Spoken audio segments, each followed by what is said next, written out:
Hechos capítulo 20 del 13 al 38, dice así. Y Pablo viajó por tierra hasta Asón, donde había arreglado que nos encontráramos con él, y nosotros viajamos por barco. Ahí se unió a nosotros, y juntos navegamos a Mitilene. Al otro día navegamos frente a la isla de Quío. Al día siguiente cruzamos hasta la isla de Samos, y un día después llegamos a Mileto. Pablo había decidido navegar sin detenerse en Éfeso porque no quería pasar más tiempo en la provincia de Asia. Se apresuraba a llegar a Jerusalén y, de ser posible, para el festival de Pentecostés. Cuando llegamos a Mileto, Pablo envió un mensaje a los ancianos de la iglesia de Éfeso para pedirles que vinieran a su encuentro. Cuando llegaron, Pablo declaró: ustedes saben que desde el día que pisé la provincia de Asia hasta ahora, he hecho el trabajo del Señor con humildad y con muchas lágrimas. He soportado las pruebas que me vinieron como consecuencia de las conspiraciones de los judíos. Nunca me eché para atrás a la hora de decirles lo que necesitaban oír, ya fuera en público o en sus casas. He tenido un solo mensaje para los judíos y los griegos por igual: la necesidad de arrepentirse del pecado, de volver a Dios y de tener fe en nuestro Señor Jesús. Ahora estoy obligado por el Espíritu a ir a Jerusalén. No sé lo que me espera ahí, solo que el Espíritu Santo me dice en ciudad tras ciudad que me esperan cárcel y sufrimiento. Pero mi vida no vale nada para mí, a menos que la use para terminar la tarea que me asignó el Señor Jesús, la tarea de contarles a otros la buena noticia acerca de la maravillosa gracia de Dios. Y ahora sé que ninguno de ustedes, a quienes les he predicado del reino, volverá a verme. Declaro hoy que he sido fiel.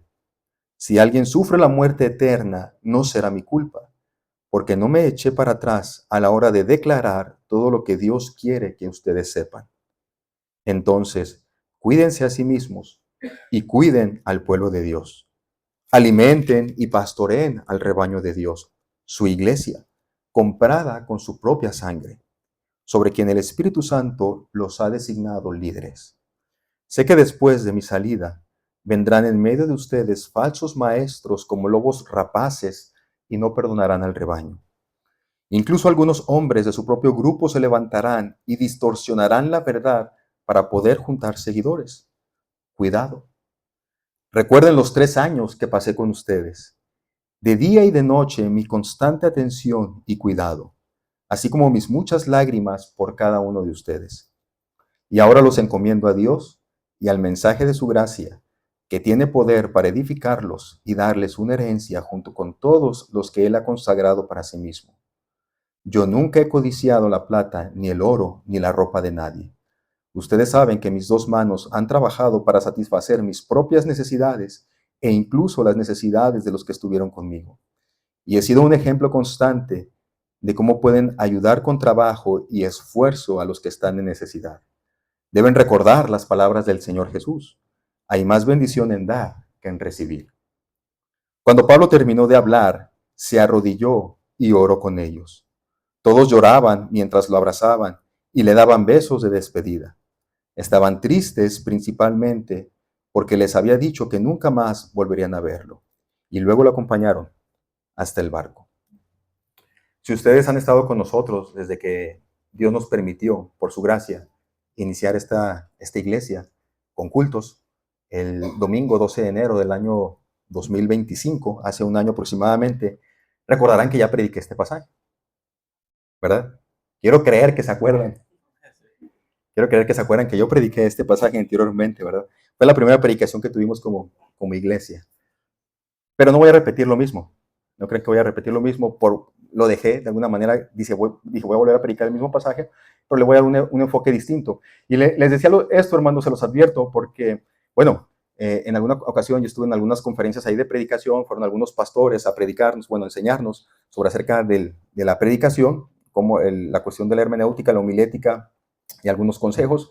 Y yo recuerdo que uno de los pastores que estaba por ahí dando una conferencia, él decía, ¿sabes qué? Avísale a la congregación cuando vayas a predicar el mismo pasaje, porque hay gente que se da cuenta y pueden pensar, este pastor no se preparó y agarró uno que ya tenía escrito y nos predicó otra vez lo mismo. Porque él dice que en una ocasión, dice, él estuvo predicando, él estaba predicando en su iglesia, y de pronto por las cuestiones ministeriales y otras cuestiones, no pudo prepararse con algún pasaje nuevo para predicarle a la iglesia, y entonces tomó un sermón que ya había predicado creo que 5 años antes, y lo trajo, y lo predicó otra vez a la congregación. Y entonces dice que al final se le acercó una hermana, y le dijo, oye, pastor, ¿y lo que pasó? ¿Verdad que este sermón ya lo predicaste? Y luego el hermano se sintió un poco avergonzado, dijo, sí, ya lo prediqué. Y es que la hermana, dice el hermano, dice, cuando tú llegaste aquí a esta iglesia, yo compré una Biblia nueva. Y siempre que tú predicabas un pasaje, yo lo subrayaba, que este ya lo predicó. Y así me iba. Entonces, cuando predicaste este pasaje, yo dije, ya está subrayado, ya lo predicaste. Yo sé que siempre el Señor nos trae nueva revelación, ¿verdad? Nuevas enseñanzas. La palabra de Dios es tan profunda que una sola predicación de un pasaje no agota el significado. Podemos predicar muchas predicaciones diferentes del mismo pasaje, con diferentes enfoques, siempre y cuando respetemos el sentido original del texto, pero le podemos dar aplicaciones distintas. Y eso es lo que me propongo hacer yo hoy en este día, hermanos. Yo recuerdo que en aquella ocasión compartí con ustedes, yo les decía, hermanos, queremos imprimir en la iglesia 4 valores fundamentales en la iglesia hispana angular. Queremos que sea una iglesia apasionada con la misión de Dios. Eso es lo que yo les decía. Queremos que una iglesia apasionada con la misión de Dios. Queremos ser una iglesia donde se cuida a unos de otros. Queremos ser una iglesia que valora la palabra de Dios y queremos ser una iglesia generosa. Eso lo sacamos de esta porción de la palabra de Dios. Y hermanos, yo sé que estos valores, el que como iglesia empecemos a apreciarlos, empecemos a vivirlos, empecemos a producirlos, no es algo que va a surgir de la noche a la mañana. Toma tiempo. ¿Verdad? Toma tiempo imprimir estos valores en la iglesia, ¿verdad? Por medio de la enseñanza bíblica y de ir modelando estos valores. Es que poco a poco la congregación, la iglesia, comienza a manifestar estas cuestiones, ¿verdad? Y van formando poco a poco parte del ADN de la iglesia. Pero aún así yo quiero dar un enfoque distinto, hermanos, a este pasaje, porque está cargado de muchas emociones, está cargado de mucho sentimiento. Pablo se está despidiendo de los ancianos de Éfeso. Lo hemos estado viendo en estos domingos. 3 años, dice Pablo, pasé con ustedes. 3 años, y recuerdan, 2 años completos todos los días enseñándoles. Pablo pasó mucho tiempo aquí en esta región, en la región de Éfeso, y formó conexiones muy fuertes con los hermanos de estas iglesias de Éfeso. Esta semana me invitaron a mí a compartir la palabra de Dios en un funeral, una hermana en Cristo. Me invitaron a mí a que compartiera en el funeral y que compartiera también en el entierro. Esta hermana no era miembro de nuestra iglesia, tampoco sus familiares, ninguno de ellos asiste a nuestra congregación. El caso es que ellos no conseguían un pastor y uno de sus familiares me conocía y me invitaron. Por ahí es que me invitaron a mí a que compartiera con ellos la palabra de Dios y yo acepté. Yo no conocía la vida de ella. No era una de mis ovejas, no era una de mis hermanas en Cristo cercana, ¿verdad? Pero yo sabía que era una hermana en Cristo. No de la misma iglesia, pero una hermana en Cristo, porque era una creyente. Pero al estar ahí en el funeral y al escuchar el obituario de esta hermana y las palabras, ya ve que siempre en los funerales la gente habla acerca de las personas, se les da una oportunidad de que ellos se desahoguen un poco, hablen acerca de lo que significó esa persona para sus vidas, y ahí empecé a conocerla más con lo que la gente decía. Ella murió joven, 38 años. Murió luego de que tuvo una larga lucha y dura lucha contra el cáncer. Dejó a un esposo de 16 años, o sea, 16 años casado con él, 5 hijos, y 3 de ellos aún bastante pequeños. Quienes hablaron de ella, quienes pasaron ahí al frente a decir algunas palabras, se refirieron a que ella era una mujer con un carácter muy dulce. Se refieren así, la mayoría de todos decían, era una mujer que siempre tenía una sonrisa, era una mujer que siempre estaba jugueteando, era una mujer que siempre tenía una actitud muy positiva a la vida, que les parecía felicidad a los demás. Simplemente el hecho de que ella estuviera ahí era como el alma de la fiesta, siempre estaban ahí ellos. Esta mujer tiene un carácter muy, muy dulce, mucha energía, que era una mujer que cuidaba de sus hijos. Dice así, que para ella sus hijos eran su mayor tesoro. Tuvo 5, quería tener hijos, la quería cuidar de ellos. Y cuando ya estaba en sus últimos días, dice su tía, ella dijo que ella le dijo a su tía, dijo, ¿sabes qué, tía? Yo amo a mi esposo profundamente y yo amo a mis hijos profundamente, pero ya estoy lista para presentarme ante Dios. No quiero abandonarlos, pero si el Señor me está llamando a su presencia, lo acepto. y yo ya di todo lo que tenía que dar. Y entonces, pensando un poquito en esto, hermanos, yo recordé que nuestra vida es breve. La palabra de Dios nos advierte de eso. Dice la palabra de Dios, ¿qué es su vida? ¿Qué es su vida? Es como una planta que florece y al siguiente día ya no está. Ya no está. ¿Qué es su vida aquí en esta tierra? La vida, hermanos, es breve. La vida también es impredecible. Es impredecible, ¿no? Y al final de nuestro tiempo aquí, nos vamos a presentar ante Dios y le vamos a dar cuentas de lo que recibimos, de lo que hicimos con lo que Dios nos dio y de nuestras vidas. No sabemos, hermanos, si de la noche a la mañana nos puede ocurrir algo a nosotros y este mismo día nos tenemos que presentar ante Dios. No lo sabemos. Si pusiste atención al texto que leímos para la predicación de hoy, ¿verdad? Las palabras de Pablo suenan a una despedida final. Suena que ya Pablo no los va a volver a ver a estos ancianos de Éfeso, ¿verdad? Como si ya pronto Pablo fuera a morir, pareciera así. Bueno, en realidad, hermanos, pasan aproximadamente 7 años desde que Pablo dice estas palabras hasta que él muere, pero en verdad Pablo ya nunca más los volvió a ver a los ancianos de Éfeso. O sea, en cierta manera, sí se estaba despidiendo de ellos para siempre.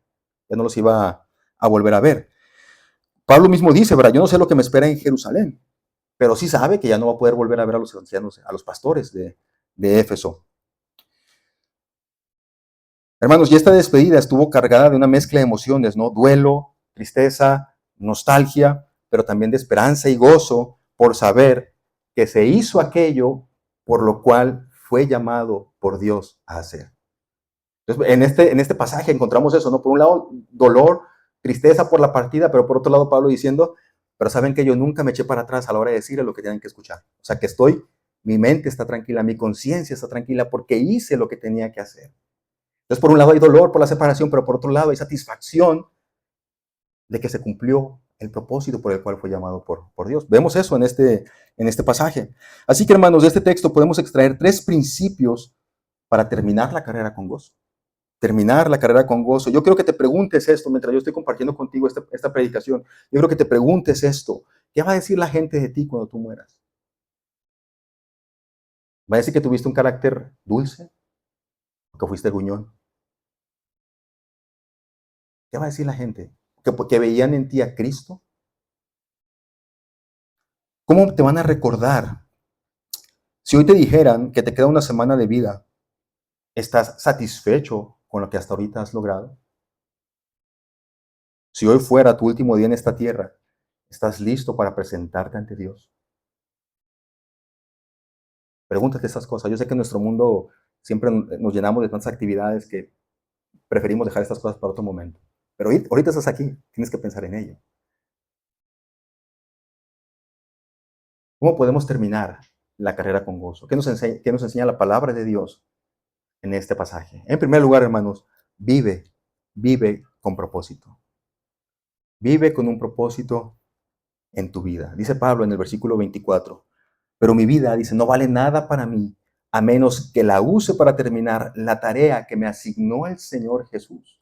La tarea de contarles a otros la buena noticia acerca de la maravillosa gracia de Dios. Dice Pablo, mi vida no vale nada a menos que la use para terminar la tarea que me asignó el Señor Jesús. ¿Cuál fue esa tarea? Contarles a otros el Evangelio, la buena noticia de la gracia de Dios, es lo que dice Pablo.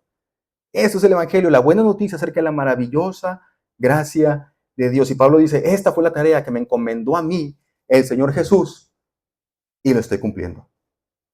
Y lo estoy cumpliendo. Hermanos, una vida sin rumbo, una vida sin una meta a la cual llegar, una vida sin un propósito del para qué existe, es una vida que muchas veces se va a sentir vacía y sin rumbo. Porque al final del día, ¿qué hice con mi vida? ¿Me gasté todo el día jugando jueguitos?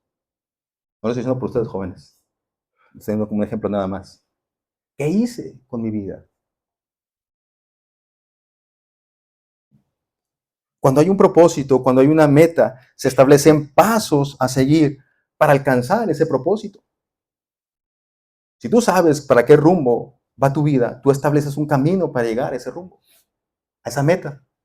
Si hay un propósito en tu vida, si tú sabes para qué Dios te ha llamado a ti en lo particular, entonces tú enfocas toda tu vida en función de cumplir la tarea que Dios te ha asignado a hacer. Y no solo eso, hermanos, porque encontramos en la palabra de Dios que Dios no solamente nos llama, sino que también nos capacita a través del Espíritu Santo. Es decir, nos da dones espirituales para hacer aquello a lo cual Dios nos está llamando a hacer. O sea, Dios no nos deja solos. Por decirlo de esta manera, si Dios nos manda a hacer un agujero, nos da también la pala o el asadón para hacerlo. Entonces, ¿a qué te ha llamado Dios a ti? ¿Cuál es el propósito de Dios para tu vida? ¿Qué te ha llamado a hacer? ¿Qué dones te ha dado Dios para que los uses para su servicio? Cuando hay un propósito, se establecen pasos a seguir para entonces alcanzar ese propósito. Mire, hermano, la otra vez yo platicaba con algunos hermanos, ¿no? Acerca de cómo, como pareja, mi esposa y yo manejamos de manera distinta los imprevistos en nuestra vida, ¿no? Por ejemplo, cuando vamos a salir y ya vamos rumbo a la casa. Yo no sé si los demás varones se ponen conmigo de este lado, ¿no? Pero ya decimos, bueno, ya se acabó cualquier cosa, ¿verdad? De cualquier lugar que estemos. Y ya vamos para la casa. Yo como hombre que voy a manejar, yo siempre me mentalizo. No, llego a la casa ahorita, en media hora, voy a ir manejando 70 millas por hora, me voy a ir por quién sabe qué calle. Jacob y Levi se van a ir peleando de atrás, Eden se va a dormir. Yo siempre voy mentalizando, se van a meter 3, 2 mujeres y un hombre, pero no pasa nada, no les voy a pitar, hay que manejar tranquilos, cosas así, ¿no? Y vamos ahí rumbo a donde tenemos que llegar, a nuestra meta, a la hora que tenemos que llegar. Y de pronto mi esposa dice, quería que pasáramos al no sé qué, al Winco, al Target, que por un vestido, que a dar una despensa, que a visitar a tal hermana, que muchas cosas diferentes, ¿no?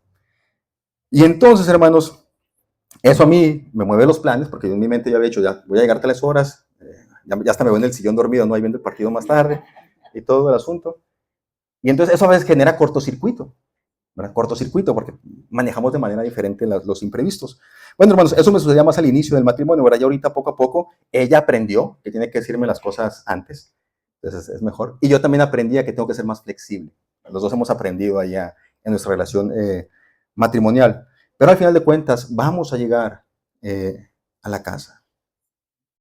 Lo que quiero decir con esto es que cuando tú tienes una meta, un propósito hacia dónde vas a llegar, puede ser que en el camino salgan algunos imprevistos.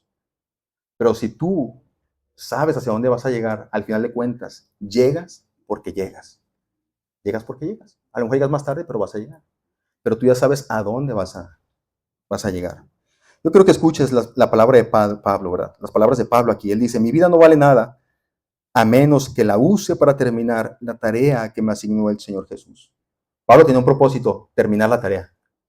Terminar la tarea que me asignó el Señor Jesús. El camino para cumplir ese propósito estuvo lleno de dificultades. Lo hemos estado leyendo en el libro de Hechos. Estuvo lleno de dificultades, estuvo lleno de conspiraciones, estuvo lleno de gente queriendo matar a Pablo, estuvo de gente arrastrando a Pablo para afuera. Pero Pablo dice, yo tengo una tarea. Tengo una tarea. Y en ese camino se encontró Pablo con muchas dificultades, pero Pablo siguió cumpliendo el llamado por el cual Dios lo había llamado. Pablo no quitaba de sus ojos la meta a la que tenía que llegar porque él vivía con propósito. Él entendió cuál era el propósito de Dios para su vida. Una vida con propósito, sabe hacia dónde va, sabe cuál es su meta, sabe a qué ha sido llamada por Dios y es guiada por el Espíritu Santo. Pablo dice que el Espíritu Santo lo está llevando a Jerusalén y es más, Pablo dice, yo ni siquiera sé lo que me espera. Pero el Espíritu Santo me está llevando a Jerusalén. Entonces, en otras palabras, Pablo me está diciendo aquí, estoy viviendo una vida con mi propósito. Pablo está diciendo, estoy viviendo una vida que el Espíritu Santo ha puesto sobre mí, Dios ha puesto sobre mí. El propósito por el cual yo estoy viviendo es el que Dios me ha dado a mí. Cuando tú tienes un propósito por el cual vivir, no importa las dificultades que enfrentes, sabes que tienes que alcanzarlo.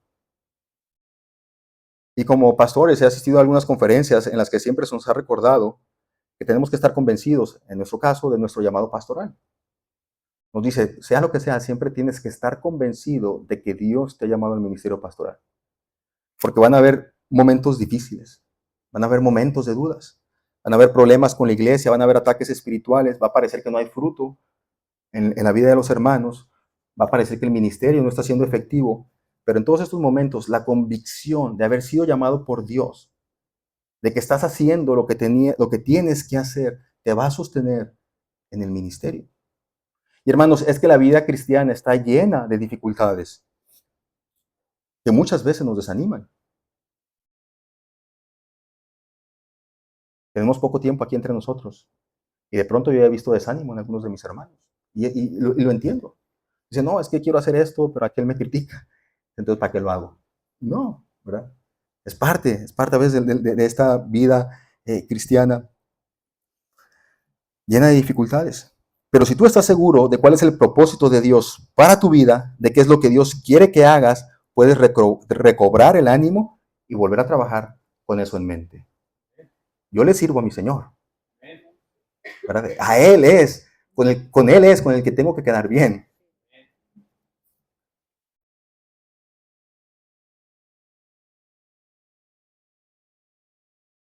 Tienes que vivir con un propósito para Dios, porque algunos podrán pensar, mi propósito en la vida es tener la casa más bonita. Mi propósito en la vida es cambiar de carro cada año. Mi propósito en la vida es llevar a mis hijos al mejor colegio. Mi propósito en la vida es viajar por todo el mundo. Mi propósito en la vida es acumular todo lo que se pueda para mi retiro. Pero ¿sabes qué es lo que dice la Biblia en Eclesiastés? Que todo eso es humo. Todo eso es vanidad de vanidades. Cada cristiano, si es que tú te reconoces como un hijo de Dios, cada cristiano tiene un propósito superior porque cada cristiano ya no vive para sí. Vive para aquel que derramó su sangre por ti.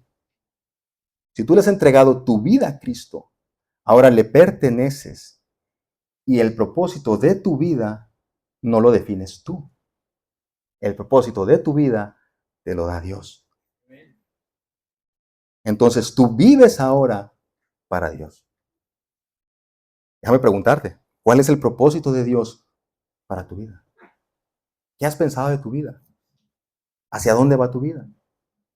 ¿Para qué estás aquí entre nosotros? ¿Nomás para gastarte el oxígeno de los demás? ¿Para qué estás aquí? Y este propósito que tú piensas en tu mente, ¿te lo dio Dios o es tuyo? ¿Cuál es la tarea que Dios te ha dado? ¿A dónde se van tus esfuerzos? ¿A dónde se va la mayor parte de tus recursos económicos? ¿Cuál es el propósito? ¿Para qué te está llamando Dios a ti? ¿Qué dones te ha dado Dios para servirle? Hermanos, miren, no estamos todos llamados a servir a Dios de la misma manera. Abraham sirvió a Dios como un patriarca, como un ganadero. José sirvió a Dios como un funcionario político. Elías sirvió a Dios como un profeta. Débora lo sirvió como una libertadora. David lo sirvió como un rey. Pablo como misionero. Lucas como historiador y como médico. Entonces, cada quien sirvió de maneras diferentes a Dios, pero tuvieron que encontrar el propósito que Dios tenía para cada uno de ellos. Cada uno de ellos sabía que Dios les había dado ese propósito para su vida. Piensa quizás en algún pasaje bíblico, cuando pensamos en el propósito para tu vida, piensa en un pasaje bíblico que te describiría a ti. Yo me gusta este pasaje, versículo 24, yo lo he hecho para mí. No puedo decir que ya llegué a la altura de Pablo, pero yo lo he visto como un propósito para mi vida. Mi vida no vale nada a menos que la use para terminar la tarea que me asignó el Señor Jesús. La tarea de contarles a otros la buena noticia acerca de la maravillosa gracia de Dios. Yo he hecho de este pasaje mi pasaje, de mi propósito para mi vida. Porque sé que Dios me ha dado un llamado pastoral, porque sé que Dios me ha dado los dones para ser un pastor y porque sé que la iglesia ha reconocido eso en mí. Entonces yo lo he hecho un propósito para mi vida. Lo entiendo que Dios me ha llamado a mí a hacer eso. Pero ¿a qué te llamó a ti el Señor? ¿Qué dones te ha dado? ¿Qué capacidades Dios te ha dado? ¿Qué pasaje tú puedes decir, este es mi pasaje, hermano, este es mi propósito? Dios me ha llamado para ser generoso. Dios me ha llamado para servir a otros. Dios me ha llamado para abrir un ministerio para los hospitales. Dios me ha llamado para abrir un ministerio para los que están más necesitados. Dios me ha llamado para enseñar inglés como segundo idioma a los inmigrantes que están llegando. Dios me ha llamado para ayudarles a las personas con los trámites. Bueno, ¿para qué te está llamando Dios a ti? ¿Qué cosas te ha dado Dios a ti para que las uses para su reino? Necesitas encontrar ese propósito para que tu vida no sea una vida que tú creas que está vacía y sin sentido. Así que para terminar la carrera con gozo, hay que vivir con un propósito. Hay que tener un propósito en la vida. Número 2, ama a las personas. Ama a las personas. Dice Pablo en el versículo 19, he hecho el trabajo del Señor con humildad y con muchas lágrimas. He soportado las pruebas que me vinieron como consecuencia de las conspiraciones de los judíos. Fíjense cómo dice Pablo, cómo describe su trabajo.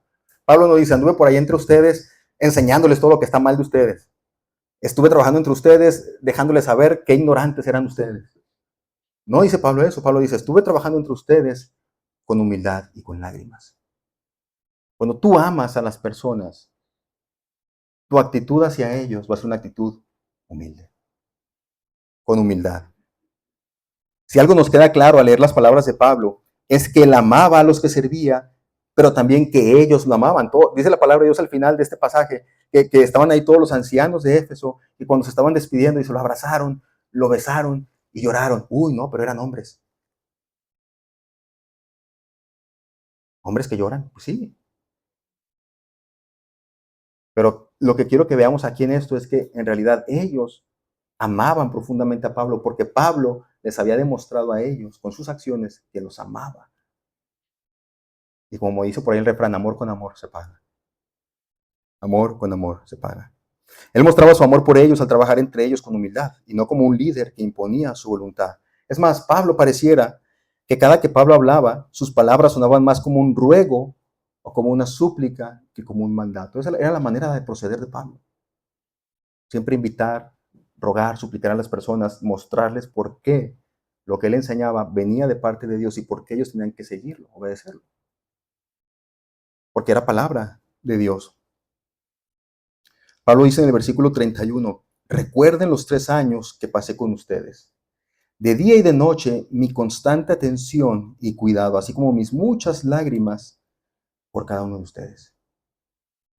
Pablo se preocupaba, hermanos, por el pueblo de Dios y ejerció su ministerio con amor. Y es este mismo Pablo el que va a escribir en 1 Corintios 13 lo siguiente, y este pasaje siempre me golpea a mí bastante. Porque Pablo dice lo siguiente, dice, si yo hablase en lenguas humanas y angélicas y no tengo amor, vengo a ser como un metal que resuena o un címbalo que retiñe. Puedo hablar yo muchos idiomas, puedo hablar en muchas lenguas, lenguas angelicales, pero no tengo amor, dice Pablo. ¿De qué sirve? Pero dice el versículo 2, y si tuviese profecía y entendiese todos los misterios y toda la ciencia y tuviese toda la fe, de tal manera que trasladase los montes y no tengo amor, no soy nada. Y si repartiese todos mis bienes para dar de comer a los pobres, y si entregase mi cuerpo para ser quemado, y no tengo amor, de nada me sirve. Que todo lo que hagamos esté impulsado por el amor. Yo creo que la gente eso lo percibe. La gente percibe cuando tú te acercas a alguien con una actitud de amor y no con una actitud de condenación, de juzgar, de criticar. La gente lo percibe. Pablo dice, cuando estuve trabajando con ustedes, lo hice con mucha humildad y con lágrimas, suplicándoles. ¿Cómo mostramos también el amor a las personas? Bueno, compartiendo el Evangelio. Dice Pablo, nunca me eché para atrás a la hora de decirles lo que necesitaban oír, ya fuera en público o en sus casas. Y he tenido un solo mensaje para los judíos y los griegos por igual, la necesidad de arrepentirse del pecado, de volver a Dios y de tener fe en Jesucristo. Eso es el Evangelio, ¿eh? Si tú todavía no has comprendido lo que es el Evangelio es lo siguiente, arrepiéntete, o sea, reconoce que somos pecadores, que hay maldad en mi corazón, que hay maldad en mi vida. Pídele perdón a Dios, que es vuelve a Dios y pon tu fe en Jesucristo. Eso es el Evangelio. Ahorita cantábamos, ¿no? Que nunca se trató de obras, ¿y qué más? Ni de esfuerzo. Dice, solo por la cruz, solo por la cruz. No se trató de ser perfectos, también dice. Eso es el Evangelio. Arrepintámonos, volvamos a Dios y pongamos nuestra fe en Jesucristo. Y Pablo dice, siempre les estuve diciendo a todos lo mismo, en público y en privado. Y un solo mensaje para judíos y para gentiles. La mejor manera en que como cristianos podemos mostrar nuestro amor por los demás es compartiendo el Evangelio. Todos lo necesitan. No hay ni un solo pueblo en esta tierra que no necesite escuchar el Evangelio para salvación. Por eso Pablo dice que los judíos y los gentiles necesitan escuchar el Evangelio. Por eso, hermanos, cuando nosotros oramos por Israel, oramos para que el Señor les conceda la salvación. Que ellos entiendan que el Mesías ya vino. Ellos necesitan arrepentirse de sus pecados, como nosotros también lo necesitamos. Cuando compartes el Evangelio, demuestras que amas a las personas. Otra manera en cómo podemos demostrar este amor es compartiendo con los que tienen necesidad. Pablo dice, y he sido un ejemplo. Dice Pablo, he sido un ejemplo constante de cómo pueden ayudar con trabajo y esfuerzo a los que tienen o a los que están en necesidad. Y luego Pablo dice, deben de recordar las palabras del Señor Jesús. Y todos se lo saben en la Reina Valera del 60. Más bienaventurado es dar que recibir. Y lo está diciendo Pablo aquí. Pablo dice, yo no codicié el oro, ni la plata, ni el vestido de ninguno de ustedes. Yo me puse a trabajar para enseñarles que con nuestro esfuerzo del trabajo tenemos que ayudar a los que están pasando necesidad. Entonces Pablo también nos enseña que mostramos amor por las personas cuando somos generosos y compartimos con los que tienen necesidad. Una característica del Hijo de Dios es que puede desprenderse más fácilmente de lo que tiene porque confía en la provisión de Dios. Confiamos en que el Dios que nos dio techo, alimento y vestido para hoy es el mismo Dios que nos va a cuidar mañana. Porque lo que tenemos hoy nos lo dio Dios. Y lo que tengamos mañana nos lo va a dar Dios también. Entonces lo que ahora tenemos es porque Dios nos lo ha dado y Dios nos bendice para que nosotros seamos entonces de bendición para los demás. Y aquí hay una cuestión, un dato curioso para los que les gusta indagar más en la Biblia. Si tú buscas en los evangelios, ¿en qué momento dijo Jesús esto? No lo vas a encontrar.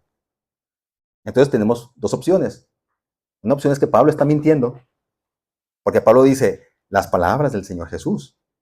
Pero tú vas a los evangelios y nunca vas a encontrar estas palabras del Señor Jesús. Una es que Pablo está mintiendo o la otra es que Pablo no está mintiendo. Yo no creo que Pablo esté mintiendo. Yo no creo que Pablo esté mintiendo, ¿verdad? Más bien lo que sucede es que seguramente estas palabras de Jesús no están registradas en los evangelios, pero no significa que no las haya dicho. No, que no fueron registradas en los evangelios, pero se vinieron por transmisión oral, historias que se contaban acerca de Jesús, y finalmente llegaron hasta la época de Pablo, y él dice, Jesucristo dijo esto. Pero eso no significa que Jesús no lo haya dicho solamente porque no se registró en los evangelios. Pero yo creo que todos podemos confirmar que si alguien vivió su vida así, fue Jesús.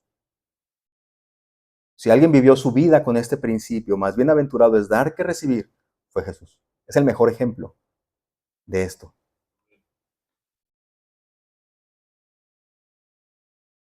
Jesús vivió su vida así, dando todo a los demás. Entonces Jesucristo no solamente habló con su boca, sino que también habló con sus acciones. Más bienaventurado es dar que recibir. Hermanos, vivimos en un mundo que se vuelve cada vez más individualista y egoísta, pero el Evangelio nos invita a amar a los demás, a ser generosos con los demás. Así que para terminar la carrera con gozo, hay que amar a las personas. De hecho, dice el gran mandamiento, amarás al Señor tu Dios con todo tu corazón, con toda tu alma, con todas tus fuerzas, con toda tu mente y con todas tus fuerzas, y amarás a tu prójimo como a ti mismo. ¿Quieres terminar la carrera con gozo? Ama a las personas. Demuéstrales tu amor. Y número 3, hermanos, ancla tu vida a la palabra de Dios. Ancla tu vida a la palabra de Dios. Versículo 32. Dice Pablo, y ahora los encomiendo, los dejo. Ahora los encomiendo a Dios y al mensaje de su gracia, que tiene poder para edificarlos y darles una herencia junto con todos los que Él ha consagrado para sí mismo. Pablo les advirtió a los pastores de Éfeso que después de que Él se fuera, iban a surgir falsos maestros, falsos pastores cuyo propósito sería juntar seguidores. Hermanos, el mejor antídoto para no ser engañados por estos falsos pastores o falsos maestros es conocer verdaderamente la palabra de Dios. Y yo sé que este ejemplo se ha usado muchas veces, pero siempre es útil volverlo a recordar. Dice por ahí que los banqueros, que cuando se les está entrenando a los banqueros para detectar billetes falsos, no se les da una muestra de billetes falsos. Lo que se hace con los banqueros es que se les dan muchos billetes verdaderos.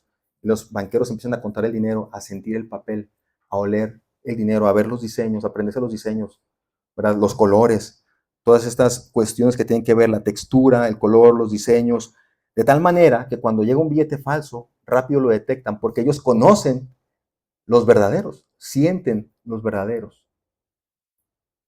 De la misma manera, si tú conoces bien la palabra de Dios, reconocerás el error de alguien cuyas intenciones al compartir la palabra de Dios no son buenas. Hermanos, nos podemos confundir, podemos cometer errores, porque nosotros no somos infalibles. Pero tú puedes entender las intenciones del corazón que hay detrás de aquella persona que supuestamente está compartiendo el Evangelio. Y miren, Pablo aquí confiaba, hermanos, que aunque ya no estuviera él trabajando entre los hermanos de Éfeso, dice la palabra de Dios, sembrada en ellos, tenía el poder en sí misma para edificarlos y mantenerlos en la fe. Dice Pablo, yo ya no voy a estar, pero yo sé que el mensaje de Dios, la palabra de Dios, tiene el poder para continuarlos edificando a ustedes. Pero quiero que veas cómo Pablo se refiere a esta palabra de Dios. Dice Pablo, es la palabra de la gracia o es el mensaje de la gracia de Dios. Anclar tu vida a la palabra de Dios es afianzarla en la gracia de Dios, porque ya no vivimos más bajo la ley, sino bajo la gracia. Ya les he comentado esto en el pasado, hermanos. La gracia de Dios es un tropiezo, inclusive para los cristianos, porque llegamos a creer que tenemos que agregarle algo más para alcanzar la salvación. Hermanos, cuando las cosas en el mar se ponen peligrosas, cuando hay grandes olas y vientos impetuosos, el capitán ordena que se eche el ancla al mar. ¿Saben lo que es el ancla en los barcos? Los jóvenes sí saben lo que es el ancla en un barco. Es que ya es una otra época, ¿no? De anchors, dice el hermano. Gracias, hermano. Hermanos, aquella ancla que se lanza al mar va a hacer que el barco, sí, se mueva de un lado a otro por la tempestad, pero el barco se va a mantener en su lugar. No va a andar por allá a la deriva con la tormenta. De manera que cuando todo se tranquiliza, el capitán del barco sabe dónde está. Porque el ancla no dejó que se moviera del mismo lugar. Se estuvo moviendo con la tormenta, pero se mantuvo en la misma zona. De manera que cuando se acaba la tormenta, el capitán del barco no va a andar desorientado de dónde está. Él sabe en dónde está. Para terminar la carrera con gozo, hay que mantenernos anclados a la palabra de Dios. Pueden llegar tormentas, pueden llegar tempestades a nuestra vida, pero sabemos en dónde estamos. Sabemos en dónde estamos y cuando pase la tormenta, volveremos a tomar el rumbo que debemos de tomar. Así que déjame terminar con esto, preguntarte lo siguiente: ¿vives para Dios? ¿Amas a las personas? ¿Has hecho de la palabra de Dios tu ancla? Para terminar la carrera con gozo, hay que hacer esto. Hay que vivir con propósito, hay que amar a las personas, hay que anclar nuestras vidas a la palabra de Dios. Si hoy muriera, ¿qué dirían las personas de ti? ¿Qué diría Dios de ti? ¿Estás listo para estar delante de Dios? Si ahorita murieras y te presentaras delante de Dios, escucharías: bien, buen siervo, fiel. Sobre poco has sido fiel, sobre mucho te pondré. O quizás tienes miedo de presentarte este mismo día ante Dios.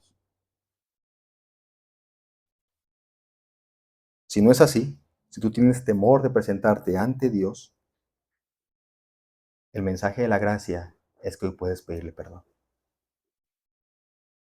Porque tenemos un Dios que se deleita en compartir su gracia. Tú puedes decirle a Dios: Dios, he vivido mi vida sin un propósito claro. Me has dado dones, me has dado talentos, que no los he usado para servirte a ti. Ayúdame, Señor, a reorientar mi vida al propósito por el cual tú me has llamado.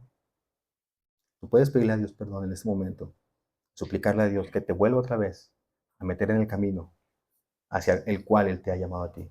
Y si tú no le has entregado tu vida a Dios, dice Pablo, lo único que hay que hacer es reconocer mi maldad, volverme a Dios y poner mi confianza en Jesucristo. Ese es el mensaje de la gracia de Dios.